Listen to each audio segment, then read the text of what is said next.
Cherry देखा है सभी ने? पता नहीं, मिलता है मार्केट में कभी कभार, हालांकि महंगा मिलता है। क्या है फ्रूट का नाम? चेरी। सुनोगे ध्यान से। चेरी का colour red. Red is also the colour of rose. Red is the indication of hate या लव। ये पता है? हर वो फ्रूट जो लाल कलर का होता है, नॉर्मली देखोगे उसकी फैमिली रोजेसी होती है। क्या होती है? रोजेसी। तो चेरी की भी फैमिली क्या होगी? रोजेसी। चेरी की फैमिली रोजेसी। महुआ की फैमिली सपोटेसी। Very good. एक चीज और सुनोगे, दो तरह का चेरी होता है, उतना डिटेलिंग में नहीं जाने की जरूरत है। एक मीठा वाला होता है, एक खट्टा वाला होता है। मीठे वाले चेरी का नाम बस याद रख लेना, प्रूनस एवियम। जोर से बोलो, प्रूनस एवियम। फिर से बोलो, प्रूनस एवियम। आज एक और चीज सिखा रहे हैं, कभी भी किसी साइंटिफिक नाम में प्रूनस अगर लग गया तो पहला पॉइंट वो रोजेसी फैमिली का होगा, और दूसरा पॉइंट वो टेम्परेट फ्रूट होगा। कैसा फ्रूट? टेम्परेट। टेम्परेट मतलब क्या? गर्मी की ठंडी। लिखो स्टार लगा के चलो। चेरी में पहला point. Family of cherries Anacardiaceae की रोजेसी। एप्पल की फैमिली रोजेसी। पियर की फैमिली रोजेसी। प्लम की फैमिली रोजेसी। पीच की फैमिली रोजेसी। आवाज धीरे नहीं होना चाहिए। स्ट्रॉबेरी की फैमिली रोजेसी। महुआ की फैमिली सपोटेसी।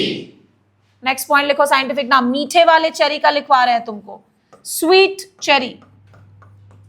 इसका साइंटिफिक नेम होता है प्रूनस एवियम। Prunus avium. अब बाकी लोग के मुंह में क्या लगा हुआ? ताला।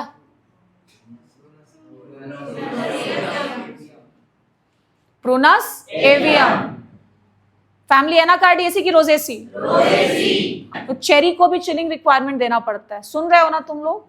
और जितने भी फ्रूट्स हैं, सबसे हाईएस्ट चिलिंग रिक्वायरमेंट इसी फ्रूट का होता है। मतलब इसी को सबसे ज्यादा समय के लिए तुमको ठंडे टेम्परेचर से ट्रीटमेंट देना पड़ेगा, तभी जाकर के ये अपनी डॉर्मेंसी को खत्म करेगा। कुछ समझ में आया? आया? एप्पल, पियर, चेरी, प्लम में से हाईएस्ट चिलिंग रिक्वायरमेंट किसका है? चेरी। Very good. लिखिए स्टार लगा के, बहुत इंपॉर्टेंट चीज है, स्टार लगा के लिखना। चेरी हैज, हाँ किस में आया था? आया था, ये बहुत चीज आया था। देखो इसी तो मैंने अपने ऐसा किया कि मैं अपने आप को शाबाशी दे रही हूँ कि मेरा पढ़ाया हुआ आ ही जाता है। लिखो स्टार लगा के तुम। Cherry has highest chilling requirement. Cherry has highest chilling requirement. अभी आ भी सकता है बेटा, क्रिबको वगैरह, इफको वगैरह भी ना तैयारी रखी है उस चीज की भी, वो इसी से हो जाता है। जितने भी फ्रूट्स होते हैं टेम्परेचर्स में से हाईएस्ट चिलिंग रिक्वायरमेंट किसका है? चेरी। एक चीज और सुनोगे 2 मिनट ध्यान से सभी लोग। एक और पॉइंट है जो चेरी को इंपॉर्टेंट बनाता है। तुम्हारे सिलेबस में कैनिंग पढ़ना है। क्या पढ़ना है? कैनिंग। कैनिंग समझते हो ना? डब्बा खोल के बाहर निकल जाना कि डब्बे में बंद करना? डब्बे में बंद करना।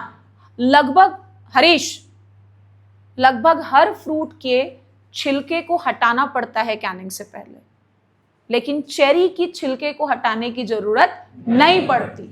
चेरी को उसके छिलके के साथ डब्बे में बंद किया जाता है। समझ में आया हमने क्या बोला? तो वो कौन सा फ्रूट है जिसके पील को हटाने की जरूरत नहीं पड़ेगी कैनिंग से पहले? लिखिए स्टार लगा के। Cherry, cherry does not require, लिख पा रहे हो खुद से? Cherry does not require piling before Canning. Yashwant लिख पा रहा है बेटा? Does not require piling before Canning. तुम्हारा नाम हम भूल गए मिस्टर, क्या नाम? जो आर्यो बैच में पढ़ा था बेटा, क्या नाम तुम्हारा? रितेश। ठीक है। क्या चेरी का छिलका हटाना पड़ता है कैनिंग से पहले? हाईएस्ट चिलिंग रिक्वायरमेंट किसका होता है? चेरी ट्रॉपिकल फ्रूट की टेम्परेट, रोजेसी की एनाकार्डियेसी। Very good. लिखिए स्पेसिंग लिखोगे चेरी का, जल्दी से स्पेसिंग लिखोगे चेरी का। स्पेसिंग भी जरूरी है, सुनो, क्योंकि अगर स्पेसिंग नहीं याद होगा तो प्लांट पॉपुलेशन नहीं निकलेगा। प्लांट पॉपुलेशन जानते हो? सभी लोग कैसे निकालते? एरिया बटे स्पेसिंग। सिखा देंगे, सुनो मेरी बात। आम का स्पेसिंग जानते हो? 10 बाई 10 मीटर। चेरी का है 6 बाई 6। कितना? 6 लिखो 6 बाई 6। 6 बाई 6 कैसे लिख रहे हो? 6 इंटू 6। और सेम टू सेम स्पेसिंग हमारे प्यारे सेब की भी होती, एप्पल की भी होती, याद कर लो इसी बात।